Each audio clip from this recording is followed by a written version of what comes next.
Chalk up another 9-9 for Georgia and another season high that ties Katie's season high. So the pressure's really on the other teams here to try to keep up. As we said, Alabama on vault. This is Arkansas and Katie Hardman on beam. Katie says this is her favorite event. It is her best event. She's ranked 10th in the SEC. And the rankings are quite tight on this event. Only 1/10 separates 1 through 10 on this event.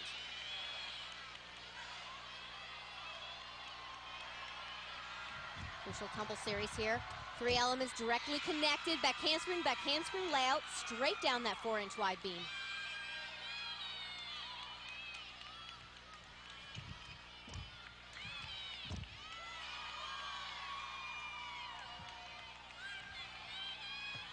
Katie is the school record holder on the balance beam. Mark she set last year, 9.95. Best this season is a 9.9. Full twisting split jump. Anytime that you add those twists to the jump, you're going to increase the risk as well as the difficulty and bonus. Katie does a very nice job in changing her rhythm throughout her dance, going from smooth to sharp and crisp.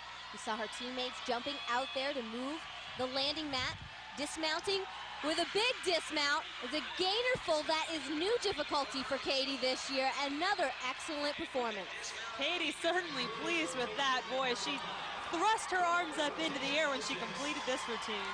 It always feels good to hit a solid beam routine. This is what I call a bam-bam routine, getting after every single element aggressively and with confidence. A lot more still to come in this rotation. Ashley Kupets for Georgia. Ashley Miles, the defending NCAA champion, involved. You are watching the SEC Gymnastics Championship from the arena at Gwinnett Center. We are in the middle of rotation number 5 out of 7 rotations tonight. And is this ever an intense competition? You can see it there on the face of Georgia coach Suzanne Yochlin, her team competing on bars in this rotation. As I mentioned earlier, LSU has already completed 3 events. This is Georgia's 3rd. They have led after 2 events, and we'll see where this puts them. Ashley Kupets is their final competitor. Suzanne talked about these next 2 events, bars and beam, for Georgia being the mental events. They have to stay in the zone, and these are some of the events that they've struggled on throughout the year, having to count falls. They simply cannot count a fall at this point in the competition. And the Gym Dogs are really rocking so far. Strong finish from Ashley. Ashley adding on perhaps to the 2 9.9s we've already seen from Georgia with a strong finish to her routine. Combination of a giant half into a release move. She can actually add more difficulty there by doing the 1.5, which we saw at the dual meet against LSU. She chose to be a little bit more conservative here, probably the right choice considering how close this competition is. And still a very good score for Ashley, a 9.875. She's also very much in the individual all-around running, should tell you. There you see Alabama's Ashley Miles. Alabama coach Sarah Patterson says no one sets the tone better than Ashley Miles, and we take a look back earlier this season. This is a perfect 10. One of many in Ashley's career. That was her 6th career 10 on vault. She had another one later in the season that makes it 7 perfect 10s. So Lori, who knows, maybe we have a chance here to see perfection. And Alabama has been very strong on this event. Several 9.85s, and this can be a huge score, possibly a 9.95, a small scuffle of the feet on the landing. She won't get that perfect 10, but it'll be a big score. Take a look at the power and the height in this vault. This is what sets her apart from the rest of the vaulters in this field. Incredible execution and height. She was close to that 9.95 you mentioned, Lori, a 9.925 for Ashley Miles. Now Florida competing on floor in this rotation. This is their final competitor, Savannah Evans. Opening with a front double twist.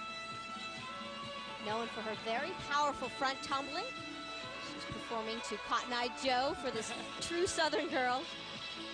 Savannah is extremely polite and a hard worker and a lot of fun to watch on this event.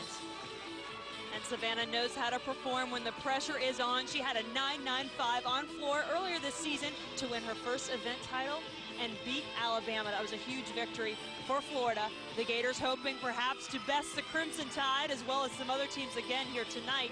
Comparing after 2 events, Georgia led, followed by LSU, then Florida, then Alabama. After this rotation, we'll really get a good idea where all the teams stand.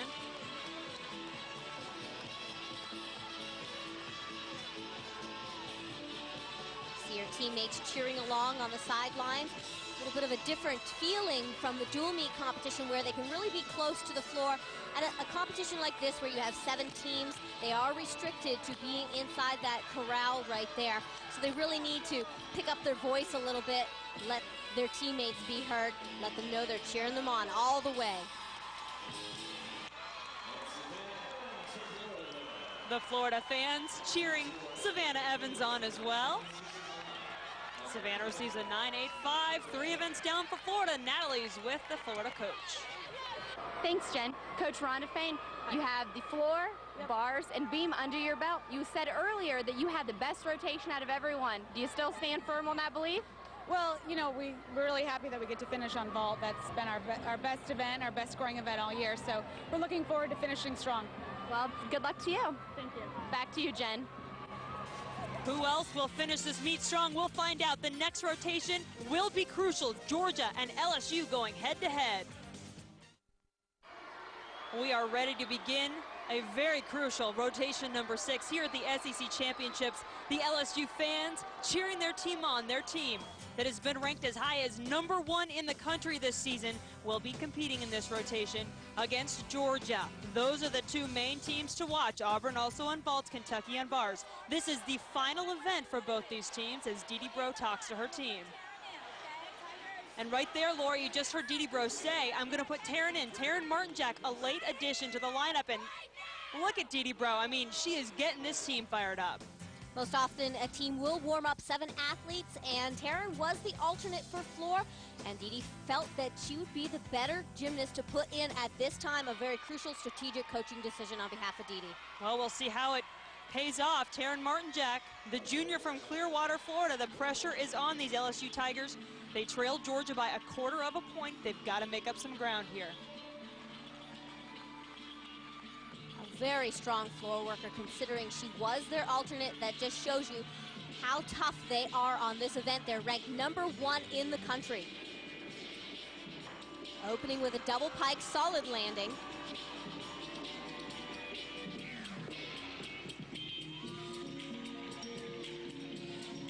And what's your feel here, Lori? LSU, as you mentioned, #1, ranked #1 on the floor. They've got this event. Georgia, meanwhile, competing on beam, but Georgia does have the lead. Georgia has the lead, but I would say that LSU has a little bit of an advantage here. This is a strong event for them, and this is the kind of event that you can really let go and have a lot of fun and feed off the energy of this very rambunctious crowd. And on beam, you make a mistake, you fall off. That's 5/10 deduction. On floor, you make a mistake, you're a little bit off, you usually take a step, and it's less deduction.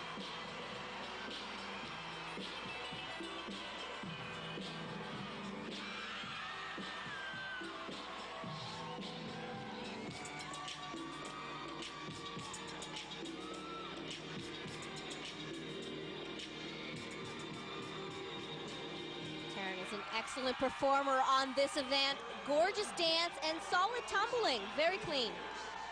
Taryn has competed on floor in all but 2 meets for LSU this season, but no question, Lori, this is the one that will mean the most. And she handled that mental obstacle of being put in at the last minute very well. A good job.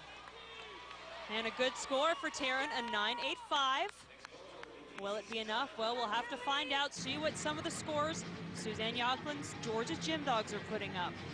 They are on beam, as Lori mentioned, in this rotation.